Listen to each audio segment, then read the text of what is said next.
चलिए, कल जैसे हम लोगों ने पढ़ाई किया था दुख का अधिकार पाठ का 50 से 60 शब्दों वाले प्रश्नोत्तर, जो 3 प्रश्नोत्तर मैंने लिखा दिया था आप लोगों को। अब इस पाठ के अंतर्गत जैसा कि मैंने आप लोगों को कहा था कि वाचन यानी रीडिंग बहुत ही आवश्यक है। उसके बाद उसमें जो कठिन शब्द हैं, मेरी बात समझ में आ रही है, जितने भी कठिन शब्द हैं उनको अंडरलाइन करके उसको याद करना है। उसके बाद जो क्वेश्चन आंसर मैं लिखा रही हूँ उसको याद नहीं करना है, उसको अच्छे से पढ़कर अपने शब्दों में उसे फिर से लिखने की प्रैक्टिस करनी है आप लोगों को। मैं मैटर बता दे रही हूँ, समझा दे रही हूँ, लिखा दे रही हूँ, लेकिन उसको अपनी लैंग्वेज में आप लिखने की कोशिश करेंगे, ठीक है। दूसरी बात, मैं आगे बढ़ने से पूर्व मैं और प्रश्न उत्तर लिखाऊं उससे पहले मैं आप लोगों को यह बताना चाहती हूँ कि ग्रामर यानी व्याकरण के लिए आपको अलग से बहुत ज़्यादा मेहनत करने की ज़रूरत नहीं है।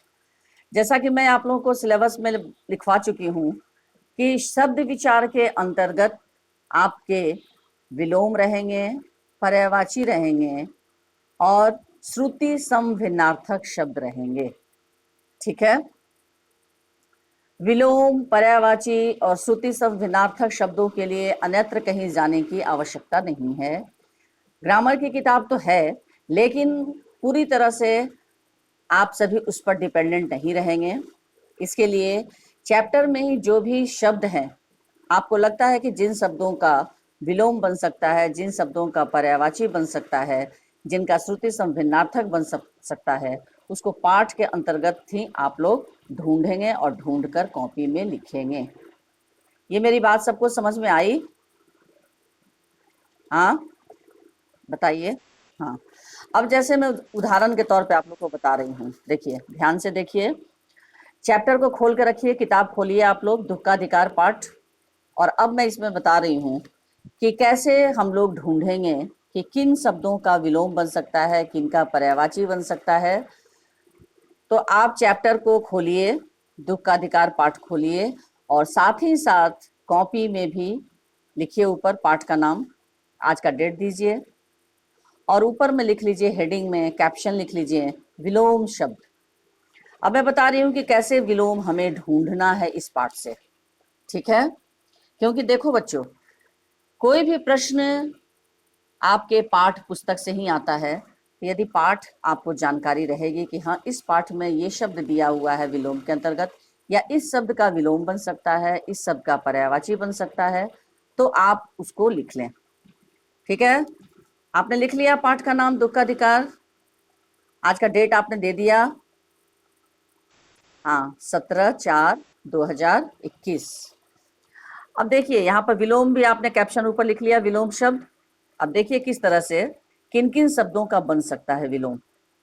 जैसे देखिए, सबसे पहली पंक्ति में ही दिया हुआ है अधिकार। अधिकार शब्द सबको दिखा? दूसरी पंक्ति में दिया हुआ है अधिकार। तो अधिकार को आप लोग अंडरलाइन कीजिए और अब मुझे बताने की कोशिश करें आप लोग कि अधिकार का विलोम क्या बनेगा। इसका विलोम क्या हो सकता है? चलिए बताइए जल्दी, अधिकार का विलोम क्या होगा? एनीबॉडी? हाँ, वेरी गुड, अनाधिकार। चलिए बगल में लिखते जाइए, अधिकार का विलोम अनाधिकार। अ न आकार, ध ह्रस्वीकार, क आकार, र। मैं जैसे उच्चरित कर रही हूँ उसी तरह आप लिखते जाइए, अ न आकार, ध ह्रस्वीकार, क आकार, र, अनाधिकार, ठीक है। तो अधिकार का विलोम क्या हो गया? अनाधिकार। उसके बाद दूसरा शब्द यहां दिख रहा है सबको, निश्चित। निश्चित का क्या होगा? निश्चित का विलोम, वेरी गुड, अनिश्चित। तो उसके बगल में डैश देकर लिख लीजिए निश्चित का अनिश्चित, ठीक है। उसके बाद देखिए बंधन, बंधन शब्द दिखा आपको, बंधन, बंधन का क्या होगा विलोम? मुक्ति, मुक्त, बंधन का मुक्त, इसका विलोम, या मुक्ति भी लिख सकते हैं, मुक्त की जगह मुक्ति लिख सकते हैं। म हर्षुकार मुंह, क त संयुक्त हर्षिकार। क त संयुक्त का मतलब क्या होता है बच्चों, कोई मुझे बता सकता है? क त संयुक्त का क्या अर्थ होता है? क त संयुक्त का अर्थ होता है आधा क और त, और आधा क के पीछे से हर्षविकार, हर्षिकार की मात्रा, तो वो मुक्ति हो जाएगा, बंधन का मुक्ति। ठीक है, समझ में आया सबको? चलिए उसके बाद कोई शब्द आप स्वयं बताइए। अब दूसरे स्टंजा में हम लोग आते हैं। फर्स्ट स्टंजा समाप्त हुआ, दूसरे स्टंजा में देखिए, बताइए दूसरे स्टंजा में क्या होगा?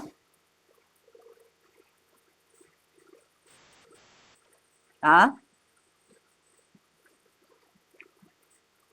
बताइए दूसरे स्टंजा में। हम्म,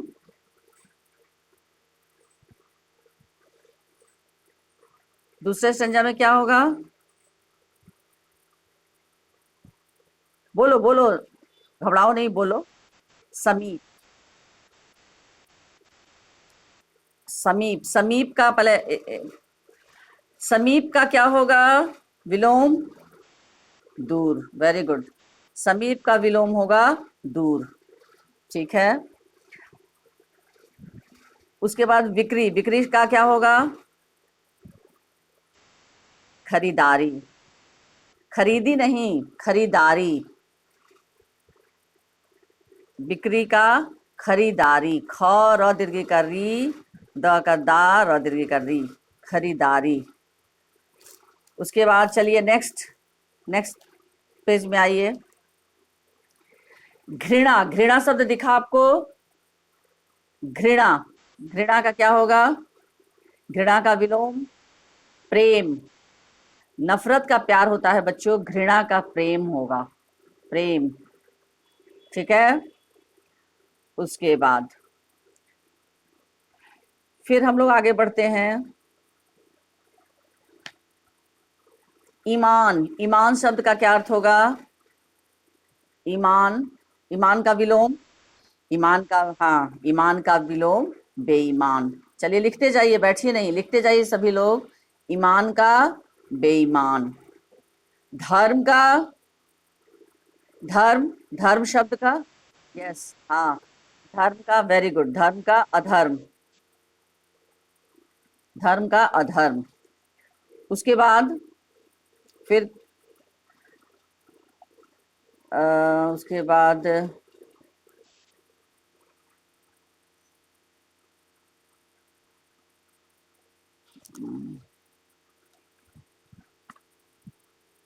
विश्राम, एक विश्राम शब्द है अंत। आ बताओ। अंधेरा का, हाँ लिखो, अंधेरा का उजाला, अंधेरा का उजाला। चलिए लास्ट स्टंजा में आइए, विश्राम, विश्राम का विलोम क्या होगा? विश्राम का विलोम क्या होगा बताओ, बताओ बच्चों। विश्राम शब्द का क्या? परिश्रम, यस वेरी गुड, हाँ। विश्राम का, परेशान नहीं, परिश्रम, विश्राम का विलोम होगा परिश्रम। चलिए लिख लीजिए। नेक्स्ट, फिर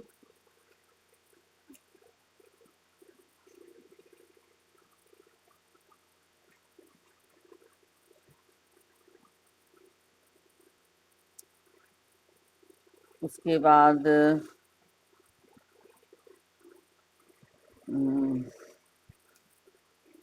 दुख, दुख शब्द का विलोम, दुख का विलोम सुख, यस, दुख का सुख।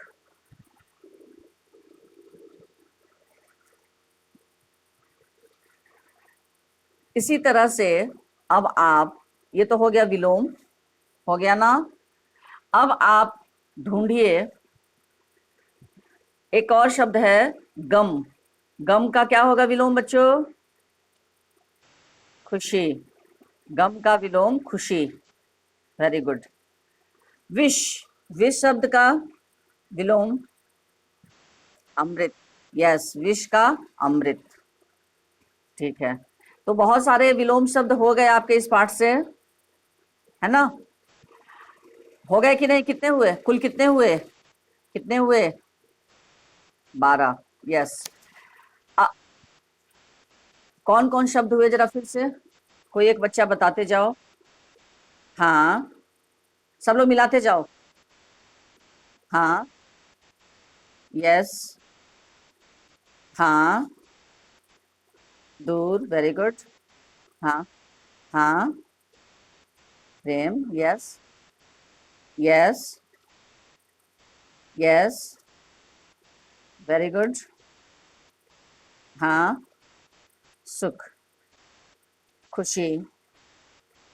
यस। हो गए? सभी बच्चे मिला लिए?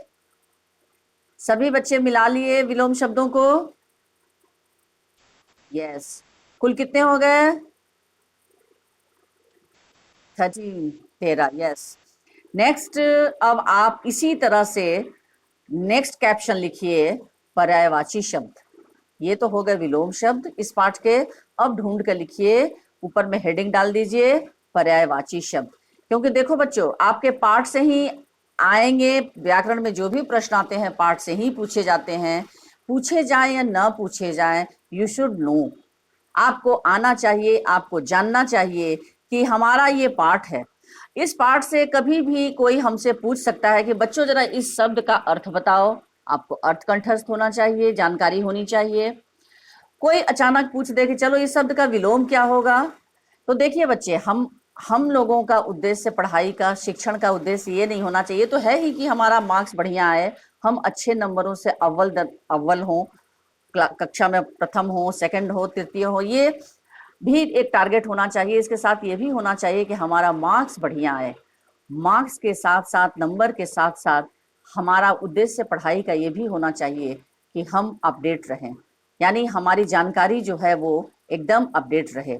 कोई भी व्यक्ति घर का या कोई भी हमारे संबंधी या हमारे विद्यालय में कोई भी शिक्षक या शिक्षिका यदि हमसे कभी पूछते हैं कुछ भी हिंदी से संबंधित, पाठ से संबंधित, तो हम जवाब देने के लिए तत्पर रहें, तैयार रहें।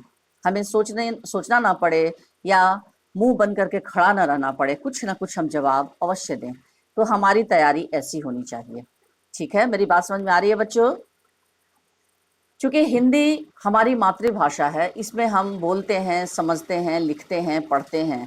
तो सिर्फ लिखना, पढ़ना, बोलना, समझना तक ही हमारी जानकारी नहीं होनी चाहिए, उससे आगे भी हमारी जानकारी होनी चाहिए। आने वाले समय में कोई हमसे कुछ पूछे तो हम उसका जवाब दे सकने में सक्षम हों। तो हिंदी पढ़ने का उद्देश्य ये सिर्फ ये नहीं कि हाँ हमने क्वेश्चन रट लिया, आंसर लिख लिया, रट लिया, बस। चूंकि ये हमारी आगे के जीवन में भी हमारा इसका, ये जो भी हम पढ़ रहे हैं उसका कोई ना कोई उपयोग, कोई ना कोई उसका प्रयोग अवश्य होगा और होता रहता है।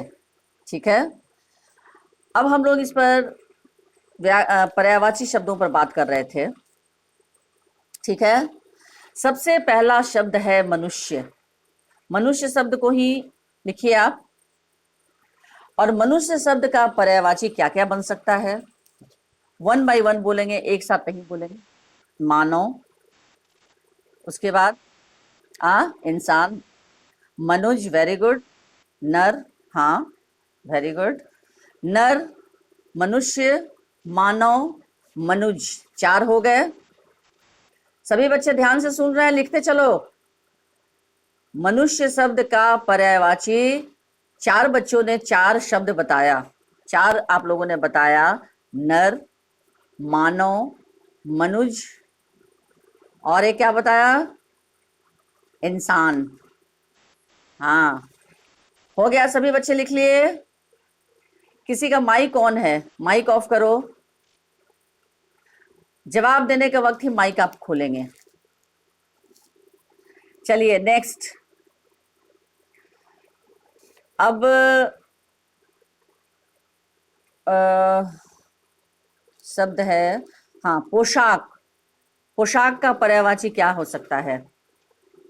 पोशाक, वस्त्र, हाँ, कपड़ा, वस्त्र,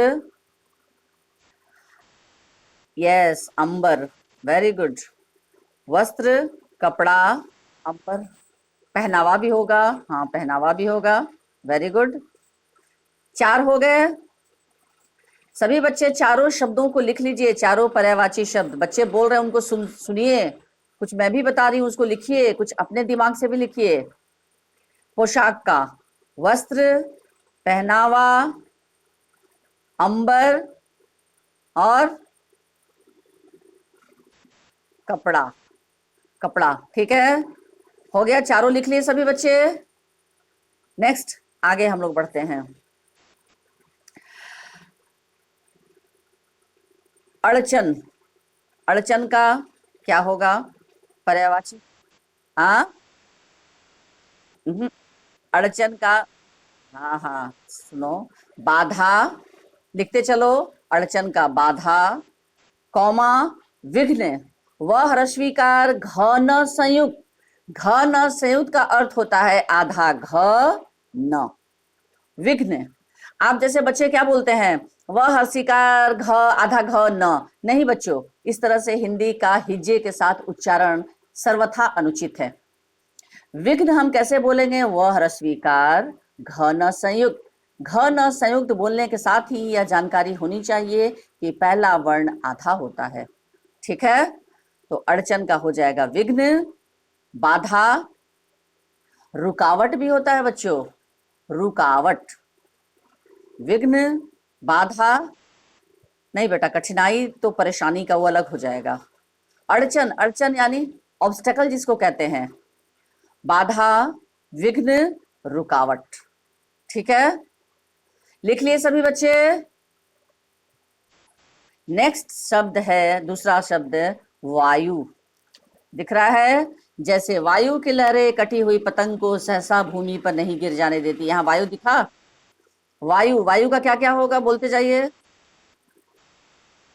पवन, हवा, समीर, समीर भी होता है, समीर भी होता है,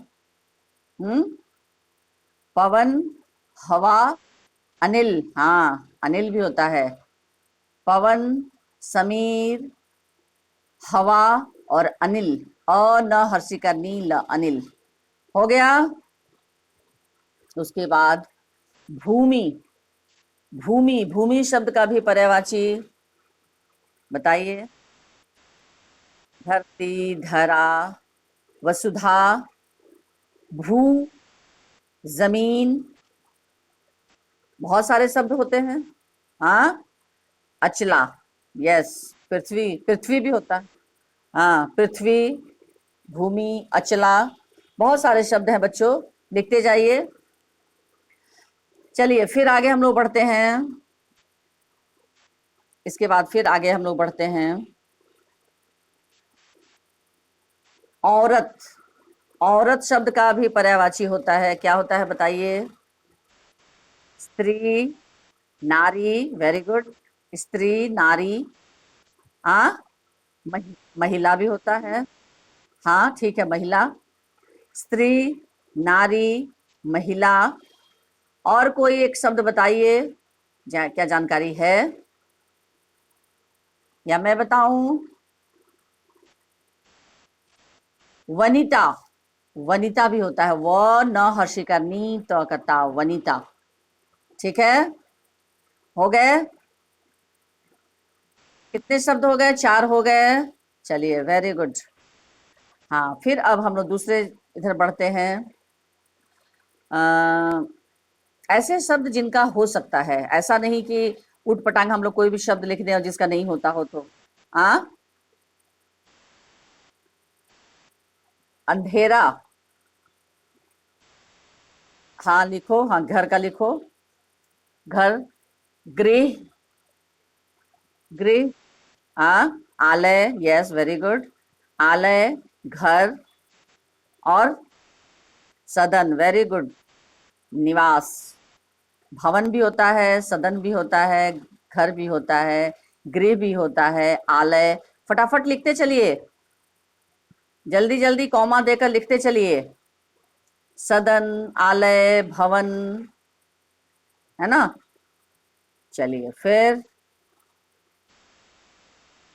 हाँ, माँ।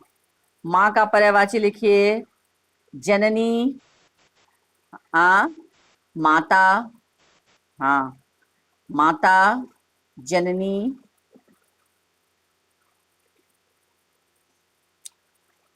ठीक है। उसके बाद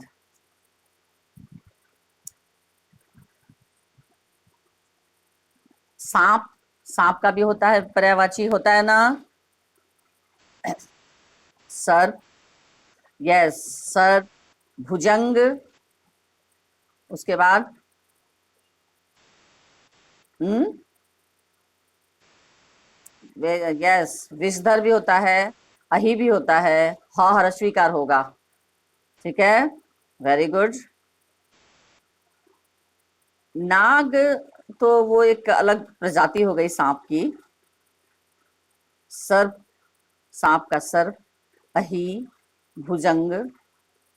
ठीक है। विषधर, विषधर भी होता है क्योंकि विष को धारण करने वाला होता है। ठीक है। Very good. उसके बाद इस तरह से बहुत सारे ऐसे शब्द होते हैं बच्चों, जिनका आपको घर में ये अंदाजा क्या होगा इसका, बताइए। हाँ, अनुमान। हाँ, उसके बाद लिखिए सुबह। सुबह शब्द का भी होता है, होगा कि नहीं। सवेरा, प्रातः। सवेरा, प्रातः, भोर, सवेरा, कॉमा दे दे कर लिखिए, प्रातः, भोर। हो गया। ठीक है। उसके बाद आंख। आंख शब्द का भी होता है बच्चों, ऐसे लिखा है ना, बुढ़िया रोते रोते। और हाँ, हाँ, हाँ, लिखिए आंखें। नेत्र, लोचन, नयन। आंखें, आंखें शब्द का नेत्र, नयन, लोचन। ठीक है, वेरी गुड। बेटा। बेटा शब्द का भी पर्यायवाची होता है बच्चों। बेटा शब्द का पुत्र। सूत, सहर्षु का सूत। सूत माने बेटा और सुता मतलब बेटी। सूत भी होता है, सहर्षु का दंत, सहर्षु का सूत, सूत। पुत्र, है ना। हाँ, तनय, तनय भी होता है। तनय बेटा को कहते हैं। और तनया बेटी को कहते हैं आत्मज। आ आधा त म ज, आत्मज। ठीक है। हम्म, चलिए इतने सारे शब्द आपके हो गए बच्चों। ठीक है। अब आप लोगों को मैं लिखवा दूंगी फिर शोक। शोक शब्द का भी बच्चों लिख लो। शोक, तालाब में शौकार, शोक। शोक शब्द का भी पर्यायवाची होता है। क्या क्या होगा। शोक, दुख, पीड़ा। पीड़ा, कष्ट। शोक, दुख, पीड़ा, कष्ट। होगा ना। चलिए इसको भी लिख लीजिए। वेदना, यस, वेरी गुड। वेदना। चलिए हो गया। तो श्रुति सम भिन्नार्थक मैं आप लोगों को लिखा दूंगी। बहुत सारे शब्द हैं जिनको मैं लिखवा दूंगी। इस पाठ में तो ऐसा कुछ नहीं दिख रहा है, लेकिन फिर भी मैं लिखवा दूंगी, बाकी अलग से है मेरे पास। फिलहाल ये आपके पर्यायवाची और विलोम हो गए। अब ये मेरे बताने का और लिखवाने का उद्देश्य बच्चों यही था कि इसके बाद किसी चैप्टर को मैं पढ़ाऊंगी, चाहे वो गद्य हो, फिर चाहे वो पद्य हो, फिर चाहे वो संचयन का हो। आपको क्या करना है, इसी तरह से ढूंढकर सभी पाठ से, मुझे बार बार बताने की आवश्यकता नहीं पड़नी चाहिए। आप चैप्टर का नाम लिखेंगे, चैप्टर पाठ 2 है या जो भी हो पाठ का नाम लिखेंगे, लेखक का नाम लिखेंगे और उसमें से ऐसे ही ढूंढ कर पहले विलोम शब्दों को ढूंढ कर लिख लेंगे और फिर उसके बाद पर्यायवाची शब्दों का। जिस शब्द का विलोम या पर्यायवाची आपको नहीं पता हो, जानकारी ना हो, तो मुझसे आप पूछेंगे, एक जगह लिखकर नोट डाउन करके रखेंगे, मुझसे पूछेंगे, मैं बता दूंगी। क्लियर? लेकिन हर पाठ से संबंधित आपको इस तरह से ये काम करना है, क्योंकि व्याकरण के लिए आपको सब कुछ आपके चैप्टर में ही है। ठीक है, चलिए अब आगे की ओर हम लोग बढ़ते हैं।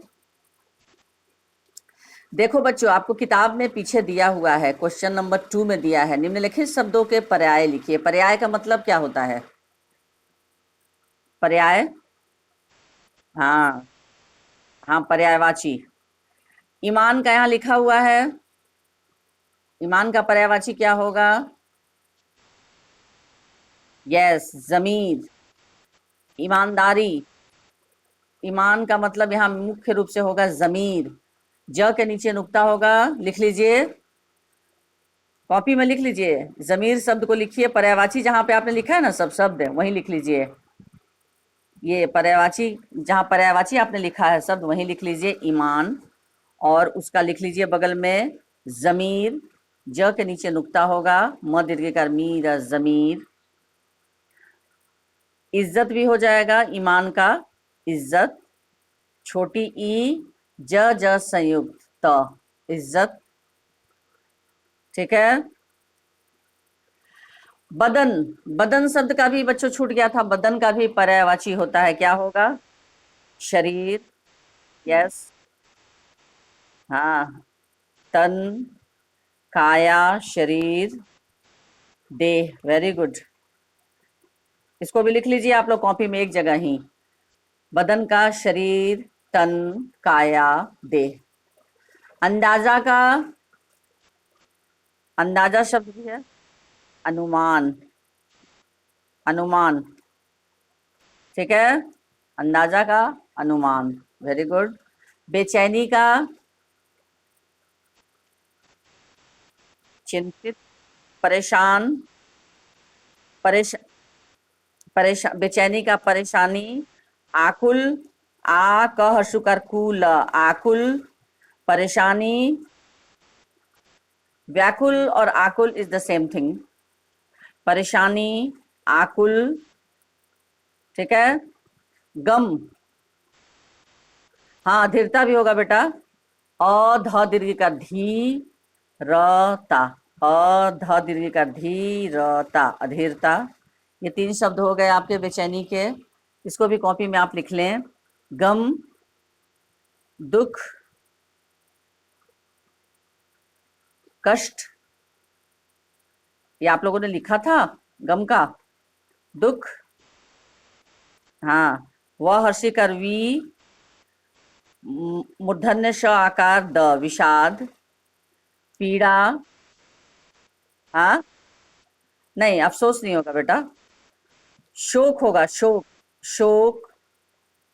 खेद भी नहीं होगा, खेद और अफसोस वो पछतावा का होता है बेटा, वो पछतावा शब्द का विलोम होता है, पर्यायवाची होगा। गम का दुख, कष्ट, विषाद, पीड़ा, शोक, 5 शब्द हो गए, हो गया। वेदना भी होगा, वेदना भी हो सकता है। जितना तुम लोग ज्यादा दिमाग में रखोगे उतना ही तुम लोगों के लिए अच्छा है, कि परीक्षा में मान लो एक शब्द भूल गए दूसरा लिखोगे, कम से कम 2 तो लिखना निश्चित होता ही है। ठीक है। उसके बाद बच्चों, दर्जा, दर्जा शब्द का क्या होगा? हाँ बोलो। अस्तर होता है, दर्जा का अधिकार नहीं होगा बेटा, अस्तर होता है। आधा दंत स त संयुक्त, स्तर। दर्जा का यहाँ पर कक्षा भी हो जाएगा, क अक्ष आकार अक्ष। श्रेणी भी होगा, स्र एकार श्रेण, न दीर्घिकार। दर्जा नहीं, पदवी नहीं होगा बेटा, स्तर, कक्षा, श्रेणी, वर्ग, वर्ग, व ग पर रेफ, वर्ग। ठीक है। हाँ नहीं, आदर नहीं होगा। दर्जा यानी स्तर, कक्षा, श्रेणी, वर्ग। हो गया। नेक्स्ट जमीन, जमीन का धर धरती लिखवा चुके हैं ना, धरती, भूमि ये तो हो चुका है, भू, धरा ये हो चुका है। नेक्स्ट जमाना, जमाना, संसार, संसार, जग, हाँ, दुनिया, द हर्षु कर दू, न हर्षि कर नी, या कर या, दुनिया, संसार, जग, दुनिया लिखे। उसके बाद बरकत, बरकत,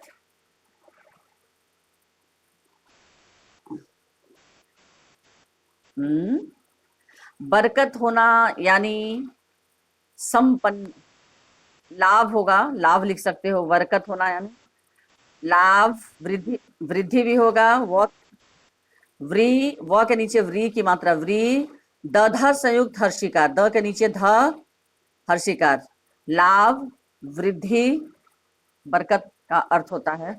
फायदा भी होगा, फ आकर फा, उसके नीचे नुक्ता होगा, फायदा, नहीं अधिकता नहीं होगा बेटा। बरकत, लाभ, वृद्धि, फायदा, 3 शब्द काफी है। हो गया बच्चों? अच्छा, अब देखिए क्वेश्चन नंबर 3। अब आप अपने पाठ में से ये शब्द युग्म, शब्द युग्म का मतलब क्या होता है? एक साथ 2 शब्दों का जो जोड़ा बनाकर रहता है, लिखा जाता है, जोड़े वाले शब्द उसको कहते हैं शब्द युग्म। जैसे बेटा, बेटी, इसी तरह से बहुत सारे शब्द हैं बच्चों, आप उसको भी, हाँ, इस तरह से, हाँ, हाँ, तो हाँ, झाड़ना, फूकना, हाँ, दान, दक्षिणा, इस तरह से दिया हुआ है, तो आप लोग इसको लिख लेंगे।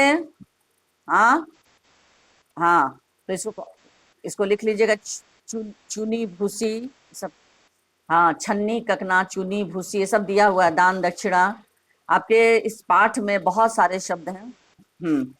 तो ये आप लोग लिख लेंगे। क्वेश्चन नंबर 3 जो दिया हुआ है कि पाठ के अनुसार, पाठ में आए हुए जितने भी शब्द युग्म वाले शब्द हैं उनको, ये सब अपनी CW कॉपी में आप बच्चों लिखेंगे, ठीक है। उसके बाद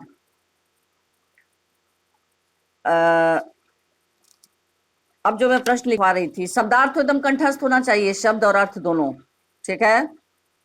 शब्द और अर्थ यहाँ जितने भी दिए हुए हैं इतने आपको याद होने चाहिए, क्योंकि इतने शब्द यदि आपके याद रहेंगे तो वर्तनी में अशुद्धियां बिल्कुल नहीं होंगी, क्योंकि प्रश्न उत्तर लेखन में आप लोग बहुत सारी अशुद्धियों को भी करते हैं, बहुत सारे अशुद्ध शब्दों को लिख देते हैं।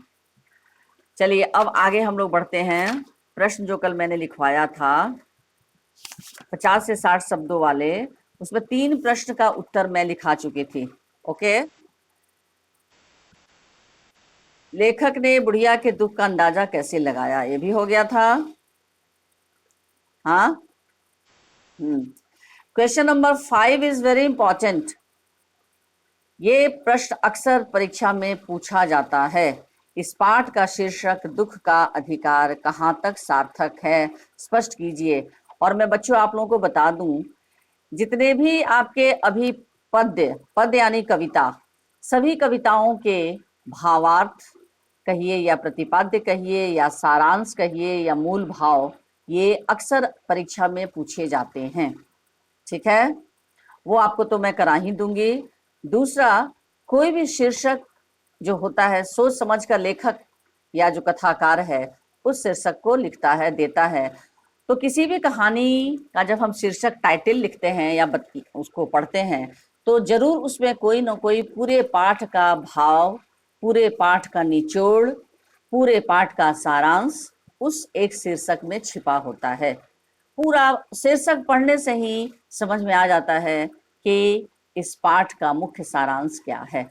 जैसे दुख का अधिकार जो शीर्षक है वो अपने आप में पूरी तरह से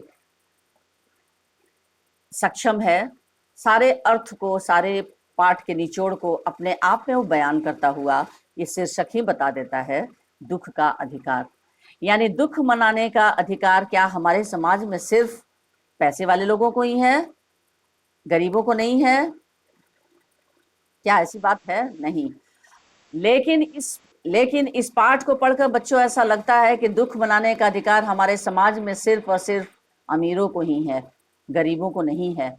ये कहने में, सुनने में बहुत ही अच्छा लगता है कि नहीं, इस संसार में सभी मनुष्य बराबर हैं, दुख मनाने का अधिकार सबको समान होना चाहिए बच्चों। लेकिन कथनी और करनी में फर्क होता है, क्योंकि इस पाठ में दिखाया गया है कि एक संभ्रांत महिला से तात्पर्य है जो हर तरह से संपन्न है, धन धान्य से संपन्न है, जिसे किसी चीज का कोई अभाव नहीं है।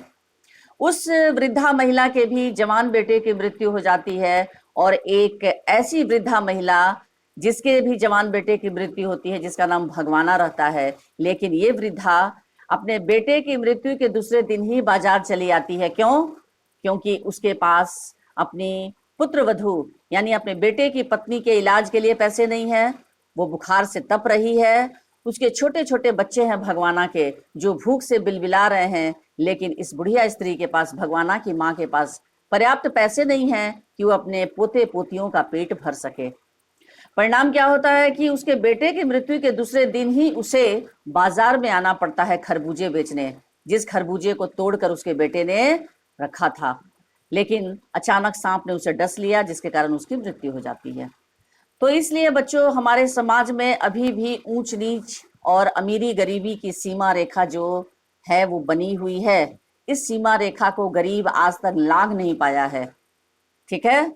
और अमीर के लिए दुख और सुख कोई मायने नहीं रखता है। अमीर व्यक्ति यदि बहुत पैसे वाला कोई व्यक्ति है, धनाढ्य है, तो देखिए उसके दुख को मनाने के लिए समाज के बहुत सारे पैसे वाले लोग उसके पास चले आते हैं और मदद के लिए भी उसे गुहार लगाते हैं कि क्या आपको मदद की जरूरत है। यानी जिसको पैसे की कोई जरूरत नहीं है, जिसको मदद की कोई जरूरत नहीं है, उसे मदद करने के लिए हमारे समाज के लोग आ खड़े होते हैं। लेकिन वास्तव में जिसे मदद की जरूरत है, यानी भगवाना की माँ को मदद की बहुत ही सख्त आवश्यकता थी, क्योंकि उसके घर में उसकी बहू बीमार थी और उसके पोते पोती भूख से बिलबिला रहे थे। लेकिन एक भी बाजार का कोई व्यक्ति, कोई भी दुकानदार आगे बढ़कर उसकी मदद के लिए खड़ा नहीं होता है, बल्कि उसकी टीका टिप्पणी करने के लिए पूरा बाजार के लोग बैठ जाते हैं और उसकी टीका टिप्पणी करते हैं। लेकिन मदद के लिए कोई व्यक्ति आगे नहीं बढ़ता है। तो बच्चों, ये सुनने में, पढ़ने में बहुत ही अच्छा लगता है कि हमारे समाज में दुख मनाने का अधिकार सबको है। लेकिन अगर वास्तविकता देखेंगे और यदि वास्तव में किसी भी समाज के भीतर झांक कर आप देखेंगे या किसी भी कहानी के गूढ़ अर्थ को जब आप समझेंगे, तो पता चलेगा कि नहीं, कथनी और करनी में अंतर